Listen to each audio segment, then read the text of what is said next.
Nagtatrabaho bilang call center agent si Miko at madalas siyang umuuwi ng 3:00 ng madaling araw. Sa laging dinaraanan niyang kalsada, may isang lumang bahay na matagal nang abandonado.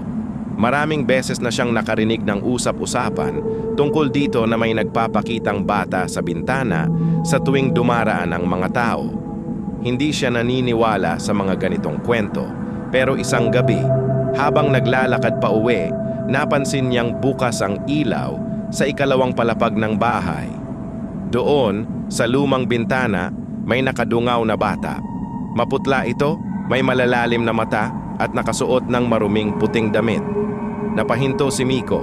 Ramdam niya ang malamig na hangin na parang dumaan sa likod niya. Hindi siya makagalaw. Ang bata, nakatitig lang sa kanya, hindi kumikilos. Hanggang sa biglang gumalaw ang bibig nito. Hindi niya marinig kung ano ang sinasabi, pero kitang-kita niya ang anyo ng bibig nito, tulong. Bigla siyang kinilabutan. Bumilis ang tibok ng puso niya. Napaatras siya at sinubukang lumakad palayo. Pero sa gilid ng paningin niya, may naaninag siyang anino na gumalaw sa loob ng bahay. Para bang may isa pang tao sa likod ng bata. At bago siya tuluyang makatakbo, ang bintana ay biglang sumara ng malakas. Pagka-uwi niya, hindi siya mapakali.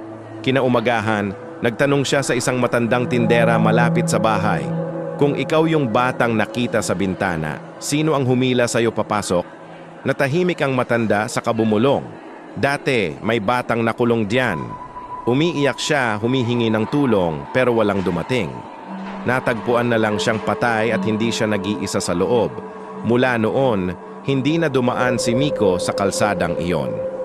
Pero sa tuwing maalala niya ang bata sa bintana, naaalala rin niya ang isa pang anino sa likod nito, ang aninong hindi niya nakita ng malinaw. Pero sigurado siyang may nakangiti doon sa dilim.